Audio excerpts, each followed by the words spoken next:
Broadcasting the information the mainstream media won't touch. This is The Richie Allen Show in association with DavidIke.com. For critical information ignored by the mainstream media, log on to DavidIke.com/headlines now. Broadcasting live from the great city of Manchester, England. This is The Richie Allen Show on DavidIke.com. Good morning to you. How are you? It's 11 a.m. BST, British summertime. It's raining outside. There's not much summer here, but we are live. This is Sunday View in association. Just going to move my microphone a bit there. In association with DavidIke.com/headlines. It's been a lovely weekend so far. I got the sun yesterday. Quite a bit of it, so I did. So I'm nice and toasted. I don't believe any of that old nonsense about getting skin cancer from sunburn either. Right, I'm not a doctor. But I don't buy into that. Beautiful, beautiful weekend it's been so far. Lovely and relaxing. And I'm delighted to be chatting to you now live from Manchester. Stay with DavidIke.com/headlines. Get on there now. All the big stories of the weekend and last week are on DavidIke.com/headlines. All the information broken down there with analysis you will not get anywhere else. Top man is David. The Shepherd's Bush appearance and the Isle of Wight appearance before that are looming large now for David Icke. It's not too far away. Tickets for the Worldwide Wake Up Tour are, of course, to be found. The information is to be found on DavidIke.com. Great, good stuff. I'm going to start off by saying hello to Cherry Webb. Cherry, how are you? Mentioned I was coming on this morning, as I always do on social media. Cherry was the first one to say hello as she was heading out the door to go to work. She did say, though, she'd be able to listen during work. Cherry, good morning to you. I hope you'll have a good Sunday, despite the fact you've had to go to work. We all have to work. Wage slaves, we all are, every single one of us. But I'm sure you'll have some time later on to enjoy your Sunday. As it's live, you can contact me on Twitter. @RichieAllenShow is my Twitter handle. You can email richie@richieallen.co.uk. And a massive good morning to my friend in Spain, Colin Houlden. Colin, how are you? Thank you very much for the link to the EcoWatch website. I am going to mention that a little bit later on in this broadcast. Thank you, Colin. Very, very apt today. Apt is the abbreviation. Well, it's appropriate. I had to look it up. Very apt in light of some of the things I'll be talking to you about today. So tweet me, as I said, email me, let me know your thoughts, regardless as if you're just out of the bed. Good morning, Mark Bajerski, by the way. Another good friend of mine in Spain. You've heard Mark on the programme before. He's tweeting, he's alive, he's well, and he's awake. Good morning, Mark. Check out markbajerski.com. Special guy. And Sean Bloor, our friend in Greater Manchester, in Trafford. Good morning, Sean. Nice to know you're listening in as well. Lots to talk about. So let's just talk about it, by the way. Oh, by the way, Cherry Webb, who's now in England, is from La Linea in Spain. Frontier town, borders Gibraltar. Of course, I passed through La Linea in the 8.5 years we were in Spain. I reckon I went through La Linea, often stopped there and had a drink, or went to Gibraltar from La Linea probably 1,000 times, I would guess. Probably. La Linea is great. Great old market town. Frontier town. Cherry, how are you? Right. We've had an interesting week, haven't we, you and I? We've had a strange old week. The Republican and the dedicated anti-monarchist Jeremy Corbyn shared anecdotes about the Queen at Westminster. I was thinking, I have no idea what it will take before people stop putting their faith in the likes of Jeremy Corbyn and Bernie Sanders and previously Alexis Tsipras in Greece and all the other darlings of the left. I came across an interview on YouTube overnight conducted by Owen Jones of The Guardian, and it was with Yanis Varoufakis, or Herman Munster, the former finance minister of Greece, and it is a disgrace to journalism. A disgrace to journalism. If I was to start teaching radio production again, something I've done a lot, often, off I should say off and on over the years.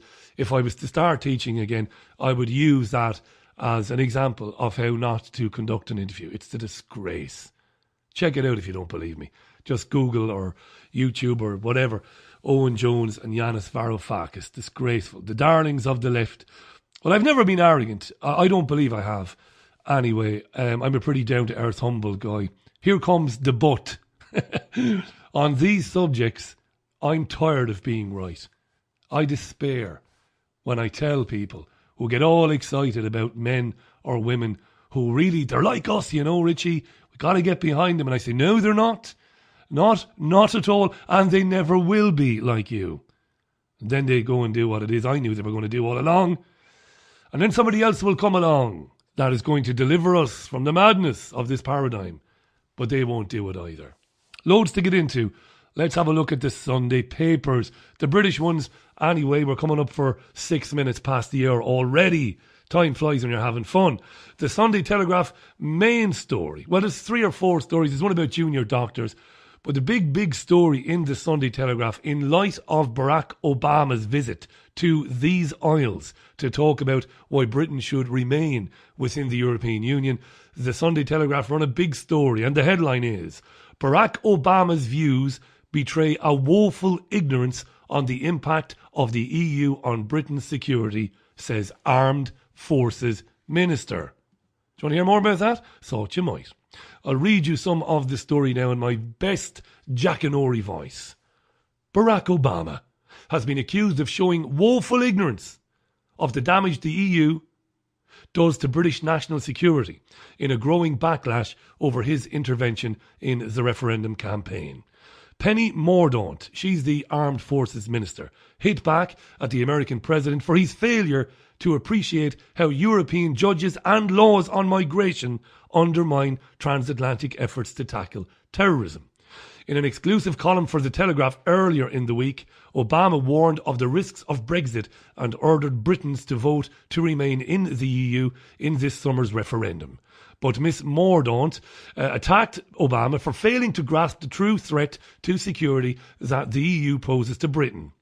Mordaunt, who's previously worked for the Republican former President George W. Bush, said she agreed with Obama that Britain and the US were special allies who played a vital role spreading democracy and security together through the world. I'll just pause while you get sick and then I'll continue. She continues, Ms. Mordaunt. Have you wiped your mouth there? You have. Put the bucket away. You'll be getting sick again. Don't put it away even. Mrs. Mordaunt. So she's gone from Ms. Mordaunt to Mrs. Mordaunt in the same article. This is wonderful journalism.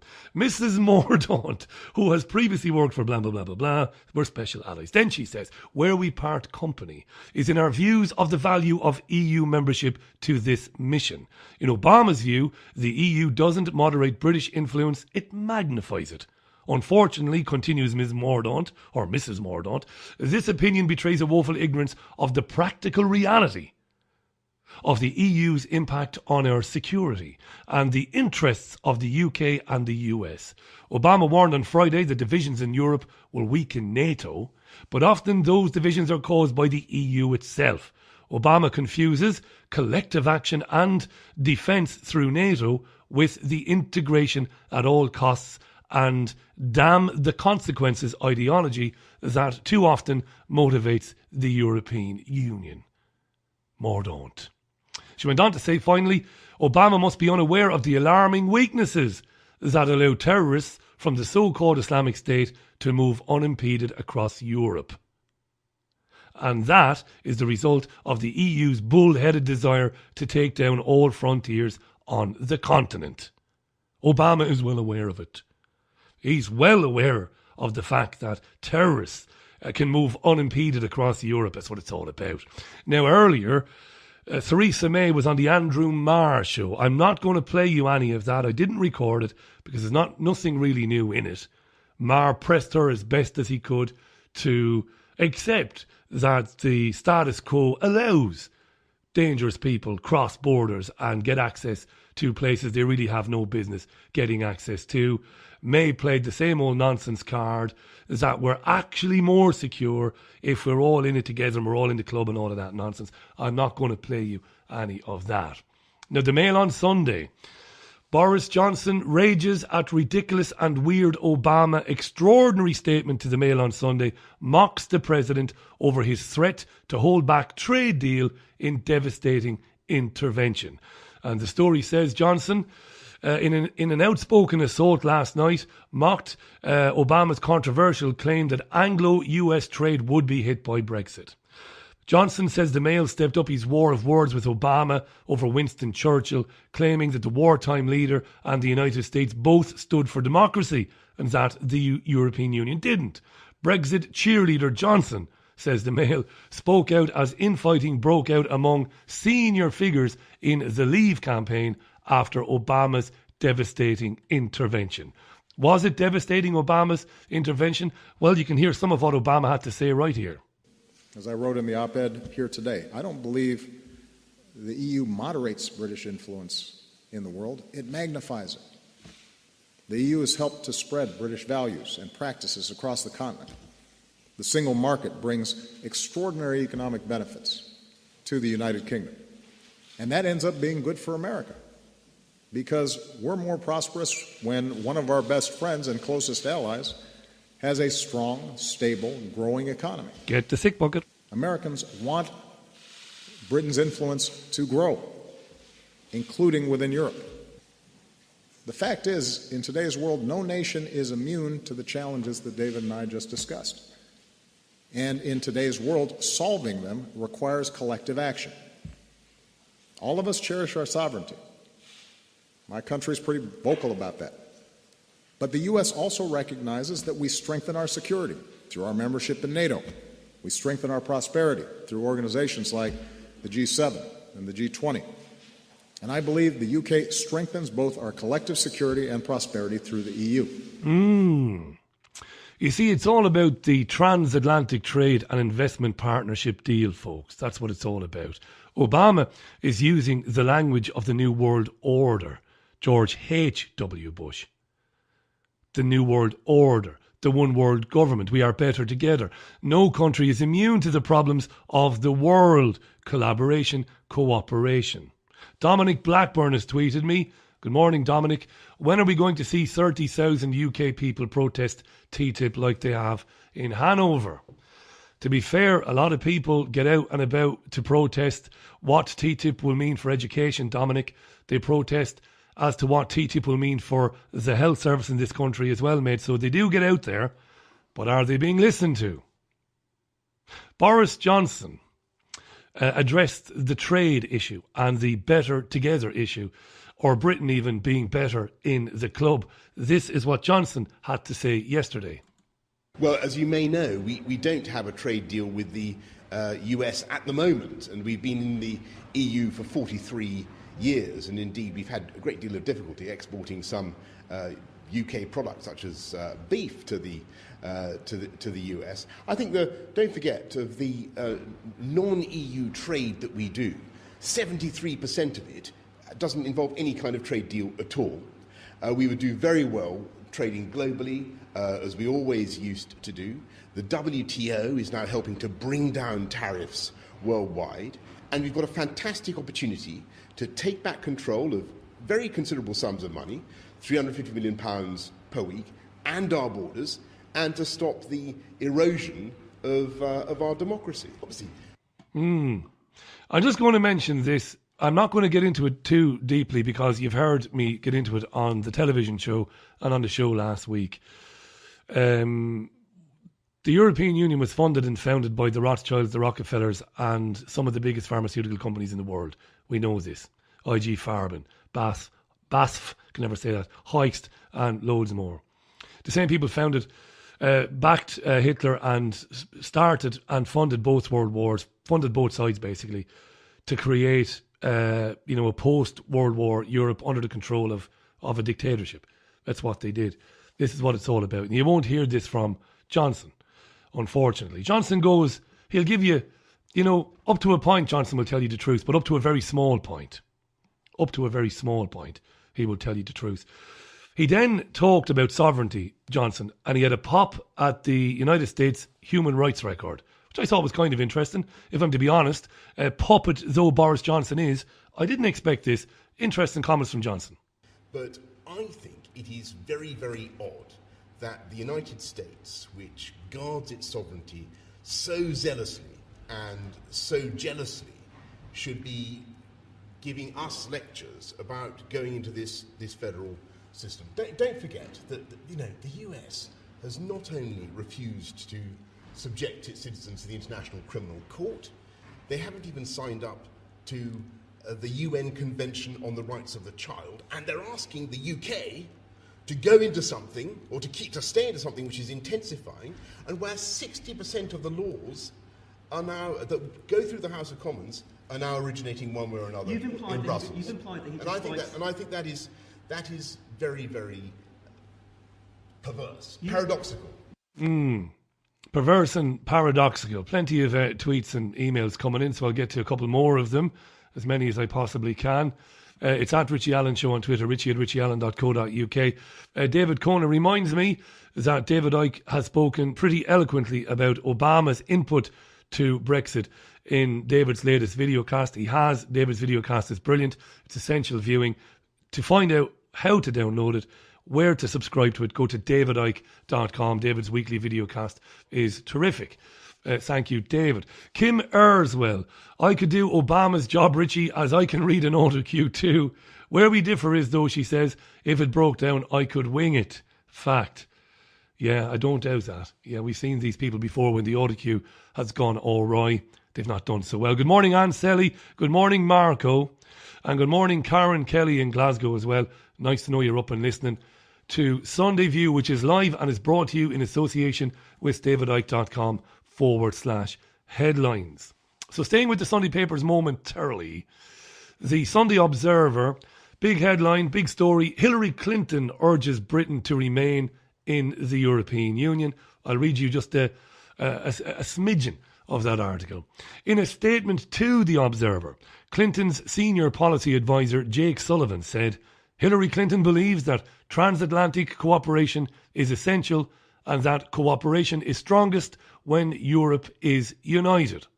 She's always valued a strong United Kingdom in a strong European Union, and she values a strong British voice in the EU. Sources close to the former Secretary of State's presidential campaign said she stood fully behind Obama's opposition to Brexit, which the president said on Friday would not only undermine the international institutions, including the EU, that had bound nations closer together since 1945, but would also mean the UK being at the back of the queue when negotiating new trade deals. This is a pathological lie. It is a monumental lie, a despicable lie, because as we've demonstrated on this programme and others time and time and time again, countries in Europe outside the bloc negotiate more trade deals than Britain. And they do negotiate those trade deals without having to get the permission of the other member states. It's as simple as that. Johnson is right to talk about the fact there hasn't been a trade deal between Britain and the United States through the lifespan of the European Union. But that's where TTIP comes in, you see.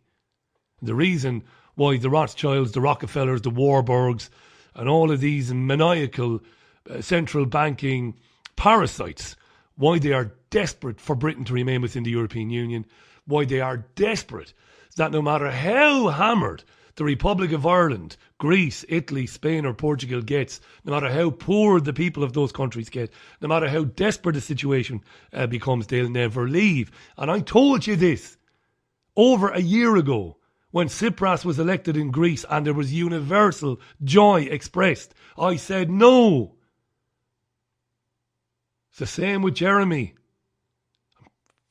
Don't swear, Richie. I'm tired of getting emails from people irate because I won't support Corbyn or Sanders or any of the other liars. I feel bad about that. You know, I've gotten to know Piers Corbyn recently. He's been on the show a few times. A lovely man. I feel bad about saying that, but it's the truth.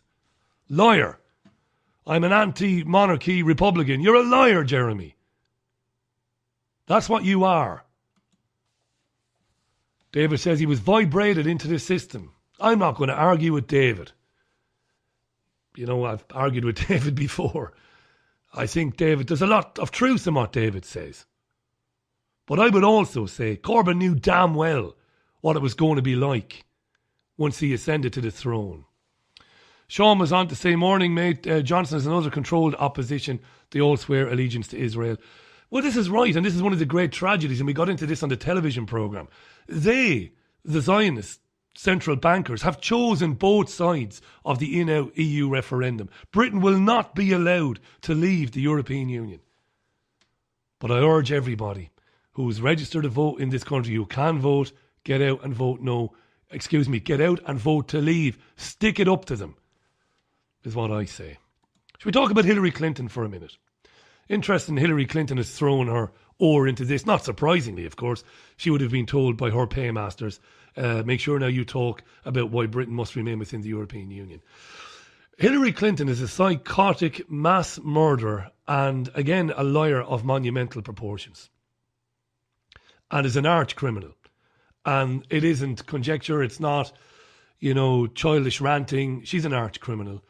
This is a woman who supported in the 1980s how would you describe them?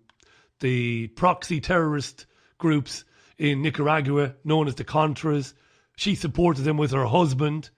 They were involved in coordinating gun shipments in and out of Arkansas while he was governor there. This is the truth. The US federal government was running guns out of Arkansas and the Clintons were involved in it up to their necks. Fact, not conjecture. Here's another fact you might not know about Hillary Clinton, as our good friend Gerald Celente calls her.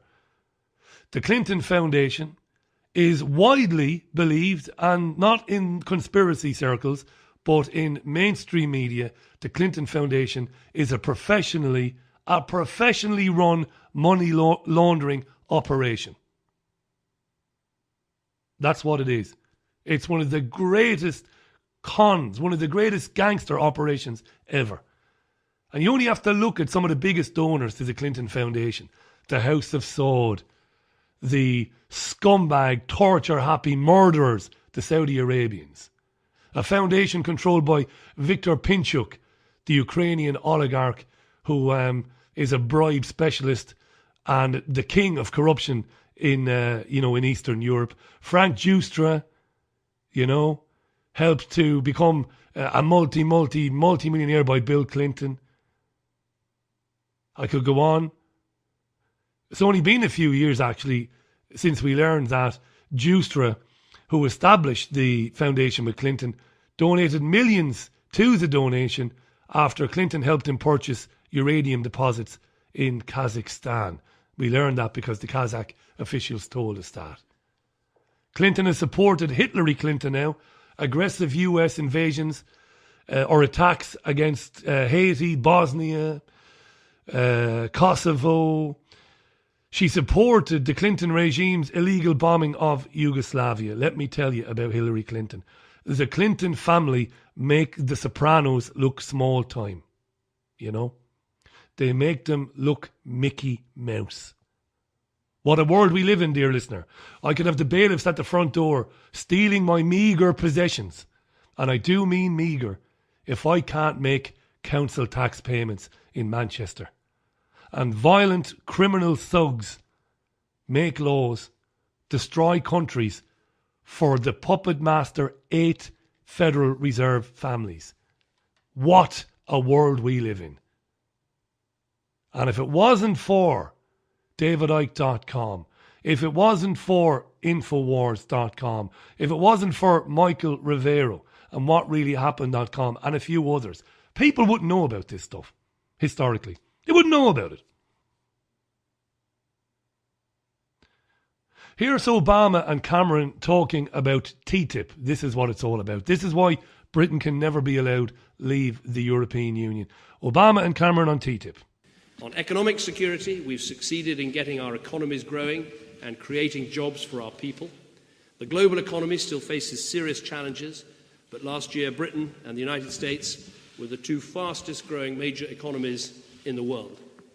And we both know just how important trade deals are in driving global growth.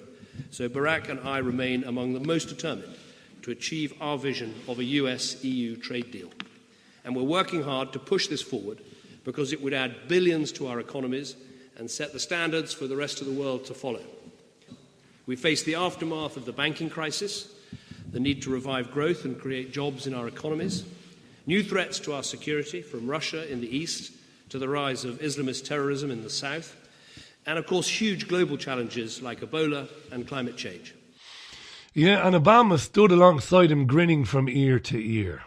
If Britain wasn't in the European Union, it could exempt itself from the TTIP deal, which, without any exaggeration or any fear-mongering, is the most terrifying, Orwellian, nightmarish concept ever dreamed up by any of this cabal. I'm sorry now, and I genuinely am sorry, but I have to keep repeating this every week. Because if I don't repeat it, it doesn't stick with people, and it's deadly serious.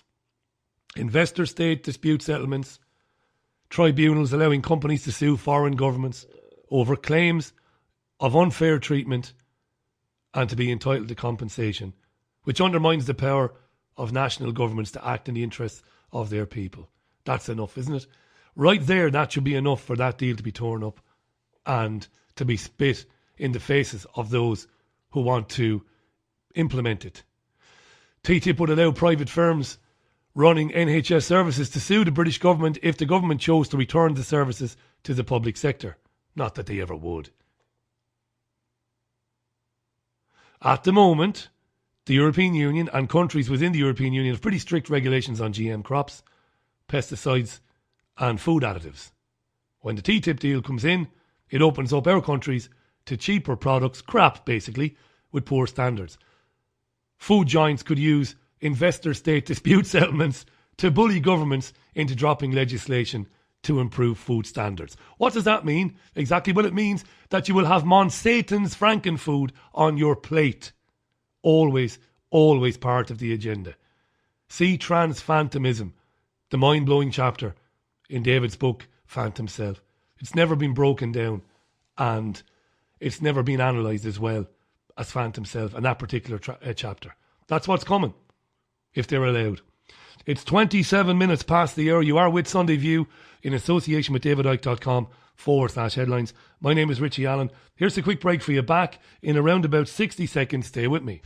Have you lost access to important data from a computer hard drive, mobile phone, or other storage device? Maybe you have a broken hard drive containing years of information, or a smartphone that no longer works from which you'd like the pictures, movies, and chats recovered. If you would like to recover data from any type of digital device, including desktop and laptop computers, external hard drives, cameras, smartphones, NAS, and RAID servers, then contact Data Clinic today at dataclinic.co.uk now. Do you want to release the full potential of your soul consciousness and find out how to experience that power in all areas of your life now?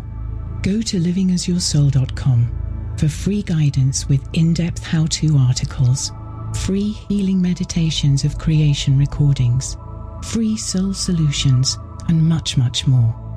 livingasyoursoul.com, making the profound practical. Join in tonight's discussion by tweeting at Richie Allen Show now. Even though it's today. But there you are. Even though it's today.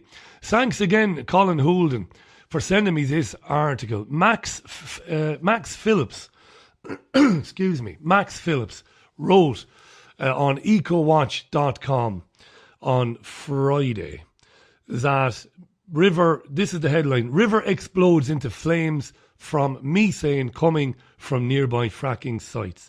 And the story goes, so much methane gas is now bubbling up through the Condamine River in Queensland, that's in Australia in case you don't know, that it exploded with fire and held a large flame.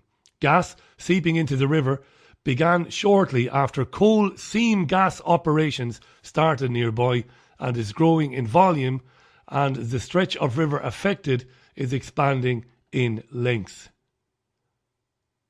And there's a video on the site there, ecowatch.com. Look for the article. It's only a couple of days old And it's actually a video of the river on fire. Unbelievable. Methane was first discovered bubbling through the Condamine River near Chinchilla in 2012, where coal seam gas wells had been drilled by Origin Energy. There are hundreds of wells in the immediate area with 3 companies, Origin Energy, Arrow Energy, all operating coal seam gas fields nearby. Unbelievable. Locals are saying this has never happened before. And this is what TTIP is all about, folks. Now that's in Australia, okay? It's got nothing to do with TTIP. But they're signing their own trade agreements. TTIP here would make it impossible, ultimately, for the people to stop companies doing that, poisoning the land and poisoning the water. And I do think the sponsor of this programme, davidicke.com, and davidicke.com/headlines, has been saying this for years. Deliberate attempt to destroy the rural world and force people into super cities. And when people hear that, they think, madness, crazy conspiracy theory. Thank you, Colin, for sending it to me. Lynn Olson, good morning, Lynn. The Guardian and a few other newspapers had a headline that read, Obama, the leader of the free world. That's right, Lynn. Thank you. Matty says, when will people realise that no single politician will ever stand for the population? They're all busy with tyranny. Matty, thank you so much for your tweet, my friend. Folks, tweet at Richie Allen Show. Tell me what it is you're thinking, and I will read it out. David Conan was back on to say, it's interesting watching the London Marathon, which is in progress now. I've noticed that the new build developments en route are all sold. To who? Asks David. It's a good question, David. Marco says, have you noticed that all lying MPs use the phrase, I believe this and that and the other? Clever bastards, says Marco. Indeed, mate, indeed. This is the speak of the tyrant. Joe Walwyn, good morning, Joe. Nice to hear you live. It's been a while, says Joe. Joe, I'm live every Monday to Thursday at 8 p.m. BST. But I know what you're saying, my friend. I think it's not possible for you to listen live when I'm on in the week. But for anybody who doesn't or isn't in a position to hear the radio show live in the week, we're podcasted and it's on YouTube as well. Go to youtube.com. Sean was back on to say, Brexit will be the last chance for the common man to vote on anything of importance. If this is allowed, if Britain is allowed to stay in the European Union, it's slavery, he says. And in that, he's absolutely right. Let's move on. Keep the tweets coming in. And by the way, the Sunday Times today has a story that says the mega rich are not doing as well as they were last year. Some billionaires apparently have been downgraded to multi-millionaires. Ah, mother of Jesus. What a story. Oh, Murdoch, you know. I'm not going to wish any harm to him. There's plenty of harm coming in the afterlife. The co-founder of Apple, Steve Wozniak, a man I know very little about because I'm not much of a techie and I don't use an Apple device. Well, I do, I'm a liar. One of my computers is an iMac, but I don't use a handheld Apple device. Anyway, Wozniak, I don't know much about him. He's been speaking about privacy and surveillance, and of course, the recent attempts by the FBI to compel Apple to plant a back door into its software so that terrorists can be tracked. And the only reason I'm mentioning this is because I know many of you use iPhones now. I thought those of you who use their products, their tablets, their phones would be interested. Take a listen. This is Steve Wozniak speaking with Sky News. Apple has resisted the FBI's calls to build software to get into the phone, but it's also resisted calls to unlock phones it does have access to. Where do you draw the line between protecting people's privacy, but also protecting citizens and helping the government that's been elected to protect them? Apple's doing about all it can. Apple doesn't have a switch they can turn on and release the data. It was recently released that something like 3,000 to 5,000 cases, Apple turned over data when they can get data that way.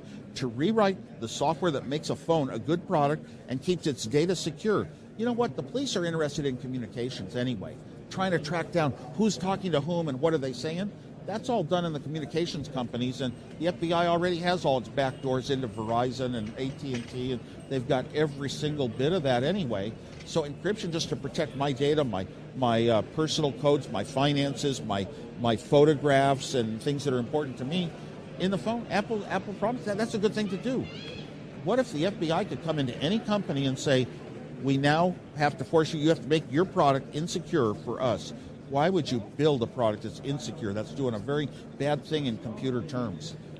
Wozniak is good there because he's pretty honest. He's brutally honest. He's basically saying that people, worried about Apple and pressure from the FBI, what difference does it make? They are listening to whatever they want anyway. They have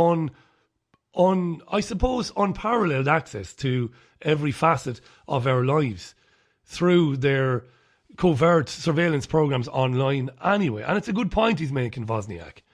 I thought that was interesting. But he was then asked about tax. He was then asked about Apple and its taxes, its payment of taxes or non-payment.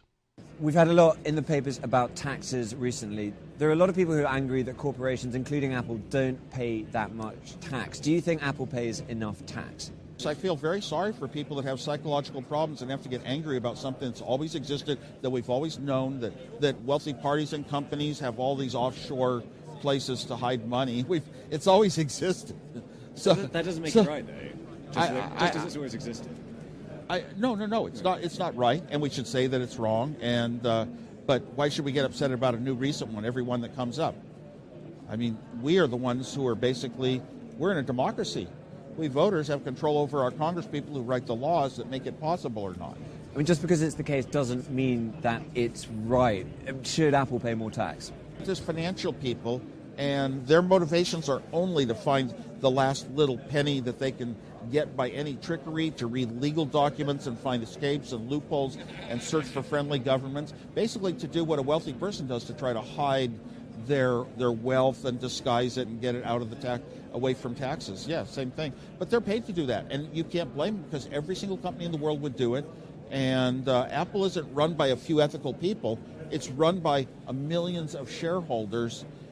You might have some Apple stock. You're the one who wants them to make the profit. So we feel sorry for people with psychological problems who get angry over tax dodging. And it's your problem. It's your fault, all the millions of shareholders. And he also said there that we can ultimately change it. Again, it's our fault because we get to vote in, new people in elections. But his company, Apple and others, donate tens of millions of pounds to pre-select candidates on all sides of the political spectrum. So they don't really give a shit who is in power, which is what I bang on about in the radio show every bloody night of the week.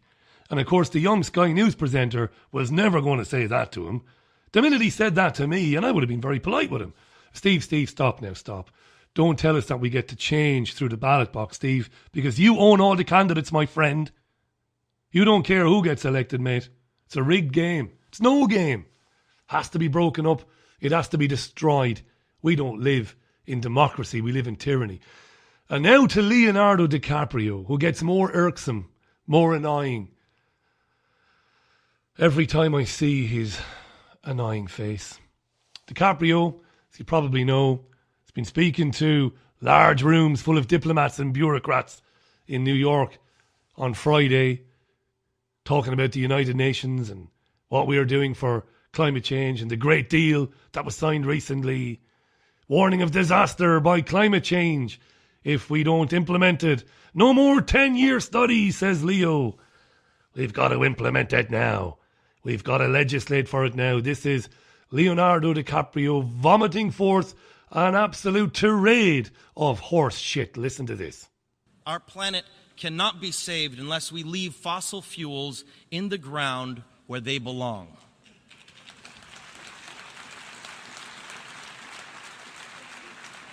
An upheaval, a massive change is required right now, one that leads to a new collective consciousness, a new collective evolution of the human race, inspired and enabled by a sense of urgency from all of you. We can congratulate each other today, but it will mean absolutely nothing if you return to your countries and fail to push beyond the promises of this historic agreement.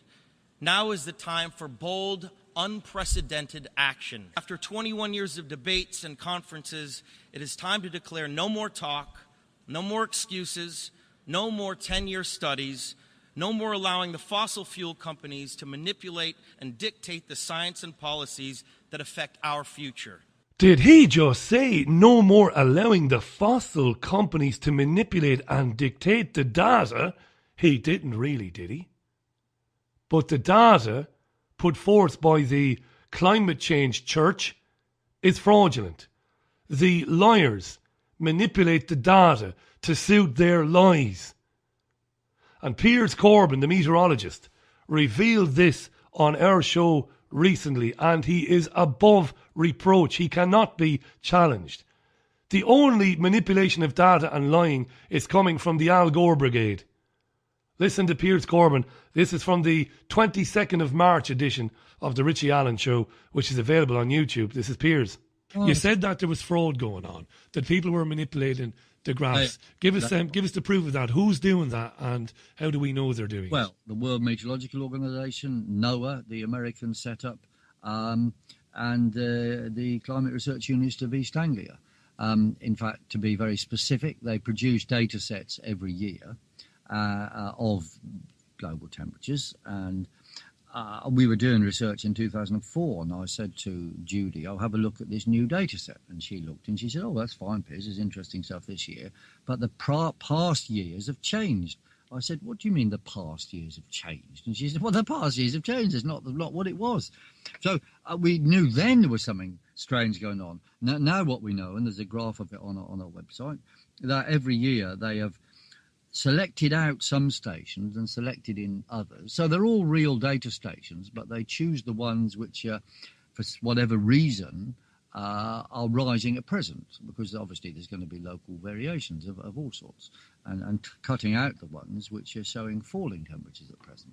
Imagine that, leaving in the data from stations that supports their bullshit argument, but ignoring and burying the data from weather stations that contradicts their bullshit argument. So what does that mean then? The fraud.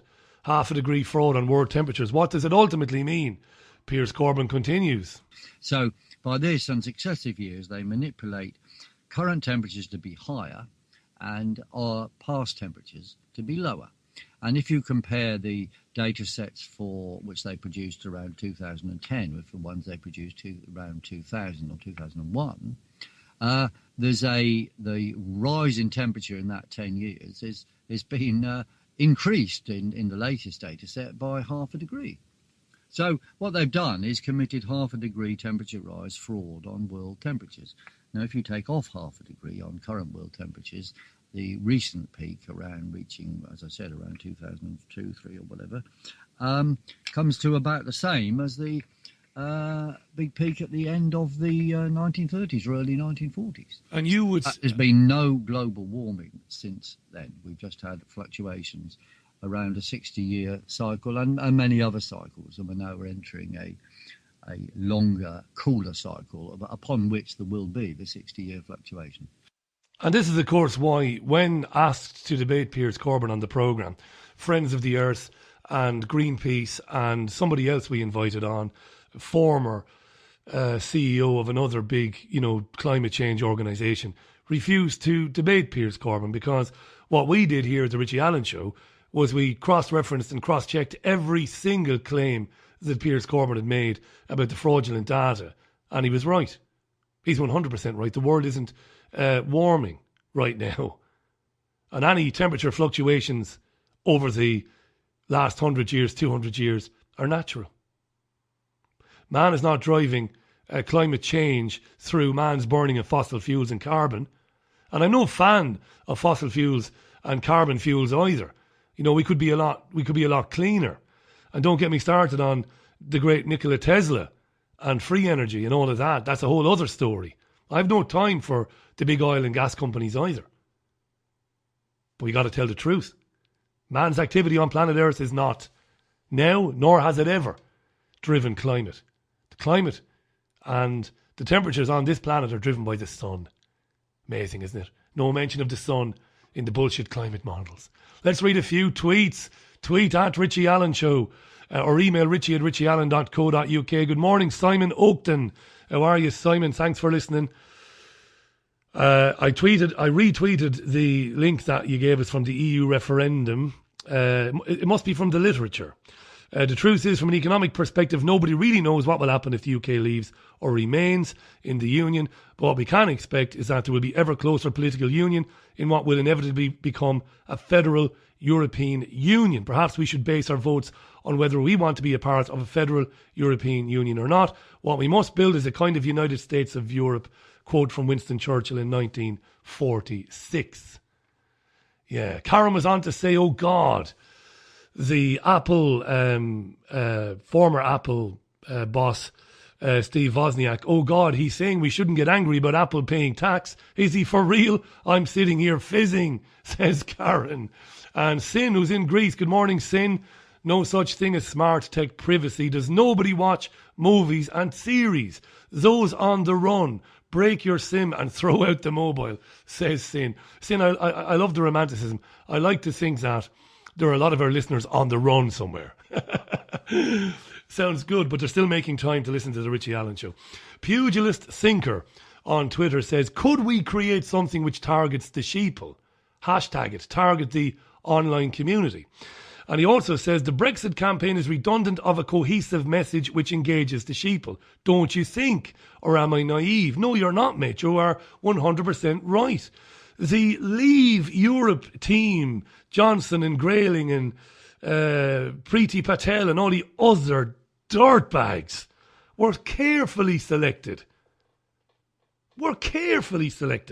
So that there wouldn't be a cohesive message and there would be some sort of, as they are calling it now, infighting over things like Obama and all of that. They, of course, were pre-selected, these people. You know, they're not going to have Derek Hyde, who, you know, oversees the sales of the Nazi roots of the Brussels EU, that great book we talked about in the week. They're not going to let these people have a national stage. You're absolutely right, Pugilist Thinker. 100%. Sin was back on to say it's no coincidence that DiCaprio got his Oscar this year. Yeah, he's playing the game, Sin. He's playing the game. Lynn says, here in Denmark, they are getting ready to put the military in to guard the borders. The totalitarian tiptoe marches onwards, says Lynn. Yes, 100%.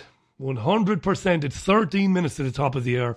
Going to take another very quick break. When I come back, I'm going to talk to you, and you really want to hear about this now, I'm going to talk to you about the FBI inventing terror plots. Don't miss it. Back with you in 60 seconds. Do you want to release the full potential of your soul consciousness and find out how to experience that power in all areas of your life now? Go to livingasyoursoul.com for free guidance with in-depth how-to articles, free healing meditations of creation recordings, free soul solutions, and much, much more. livingasyoursoul.com, making the profound practical. Have you lost access to important data from a computer hard drive, mobile phone, or other storage device? Maybe you have a broken hard drive containing years of information, or a smartphone that no longer works from which you'd like the pictures, movies, and chats recovered.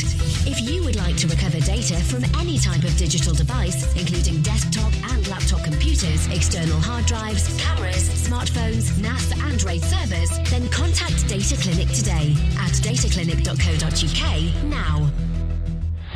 Broadcasting the information the mainstream media won't touch. This is The Richie Allen Show in association with DavidIke.com. It's lovely to be with you every Sunday morning. I really, really enjoy it. Doing Sunday View Live has been a really good idea. It's probably the only good idea I've had for a long time. I'm patting myself on the back there. Shouldn't be doing that. But yeah, doing it live, it's brilliant. Love the interaction. Thanks for getting out of bed to listen to it.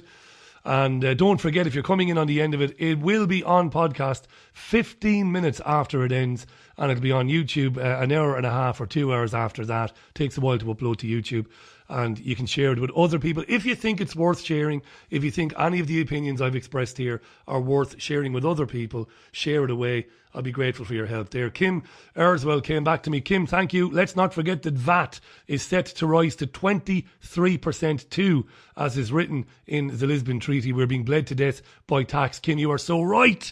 Because if I take the future Mrs. Allen for a drink this afternoon, every fucking thing I buy, I pay tax on. Even if it's a packet of crisps, a beer. We are being ridden, rode, raped How dare they talk to us about tax rises? VAT, Karen Kelly, my pal in Glasgow, is spot on. How dare they? I can't go outside the door without being taxed.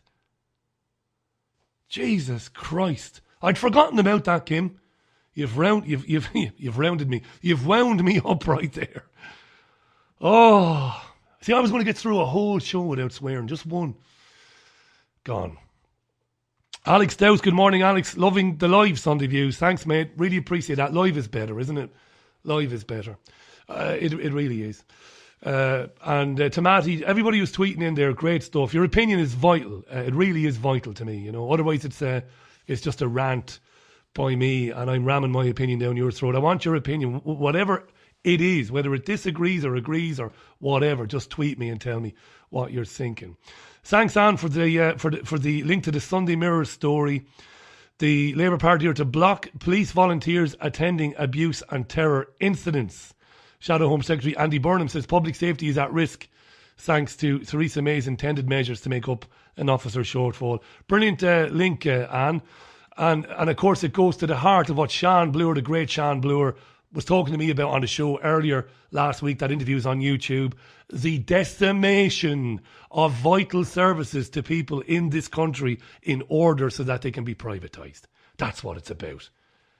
Oh yeah. Let's move. Oh, by the way, I tweeted out that link to EcoWatch, the flames in the river in Queensland, in Australia. So you might want to see that. I just tweeted that out there, dear listener, just now. So finally for today, and importantly, I left a good story for the final story. Are you listening? You're not going to believe it. FBI informants acted as honeypots to trap a 21-year-old man posing as love interests to glean information audio obtained by the Intercept reveals. Now, RT has this, right? That the FBI have been setting people up to commit crimes so that they can talk about terrorism and terrify the bejesus out of people in America.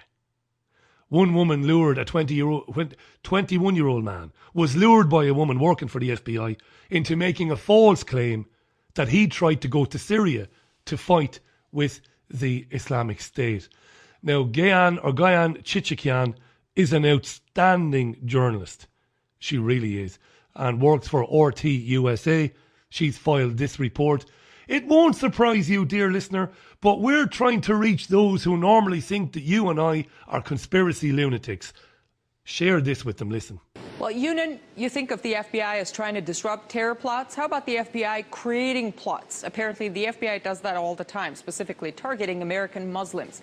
In a 2014 report, the Human Rights Watch took a close look at the U.S. government's counterterrorism sting operations and concluded that many of those who were prosecuted would never have committed a crime if not for law enforcement encouraging, pressuring, and sometimes paying them to commit terrorist acts.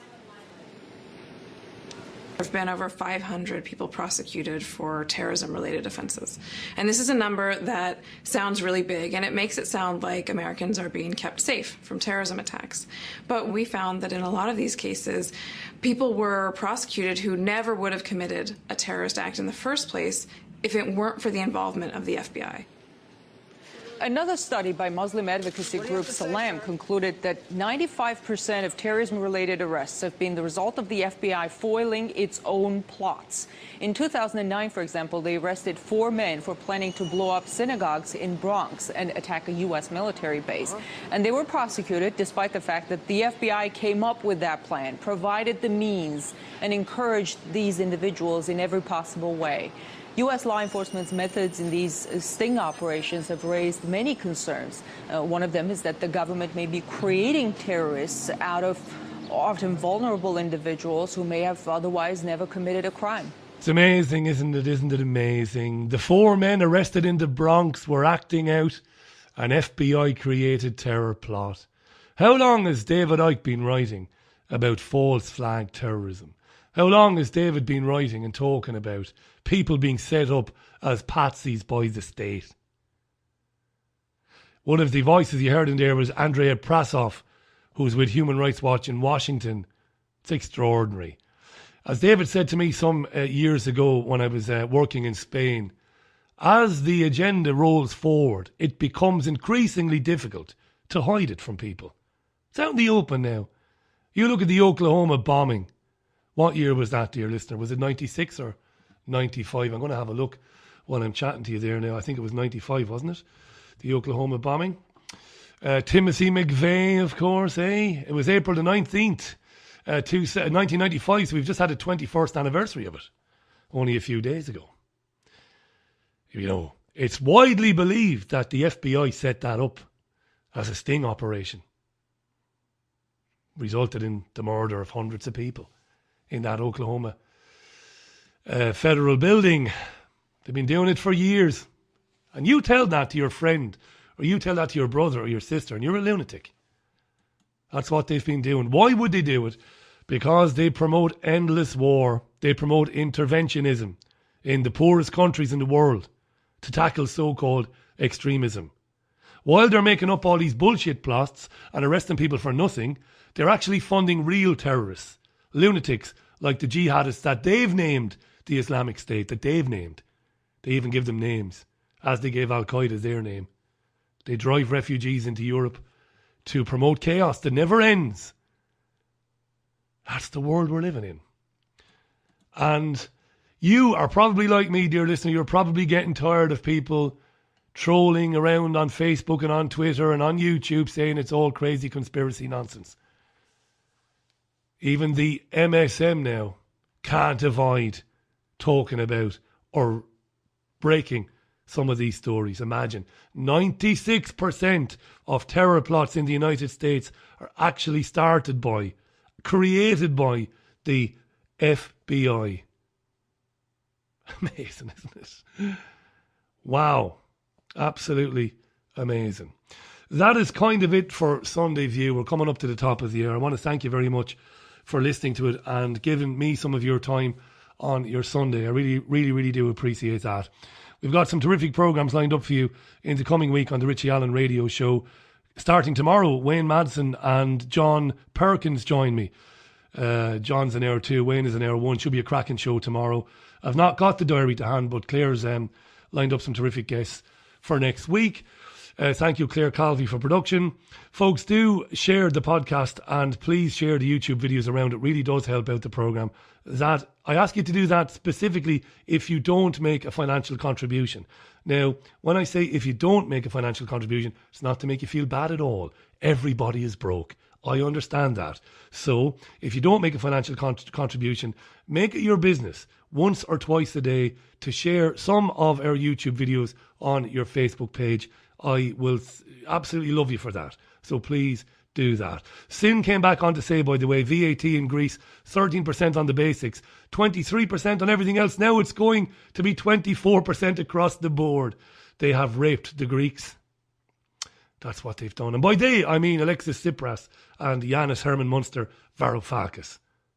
Because they have overseen the implementation of the Zionist banking agenda in Greece. They did their part. Fooled people into believing that you really oppose it and then lead the people blind into even further tyranny. That's what Varoufakis did. That's why I was so why I was so critical earlier on of Owen Jones, the faux socialist, the faux human being who writes for The Guardian. Pathological liar. They are all pathological liars. I'm going to leave you and love you. Thank you so much again. Go to richieallen.co.uk. Please do, if you can support the programme. There are PayPal details and bank account details there. I will be forever grateful. Stay with davidicke.com/headlines. Check out my friend Mark Bajerski.com. Check out Mark's website. And do pay a visit to our sponsors, dataclinic.co.uk and livingasyoursoul.com. Have a fantastic Wednesday. Have a fantastic Wednesday, did he say? Have a fantastic rest of your Sunday. Enjoy the rest of your Sunday. Spend it with those you love. Disconnect, as I said last week. Get out of the information and the horrors of it for a while. Smell the flowers while you can. And I'll see you again tomorrow at 8 p.m.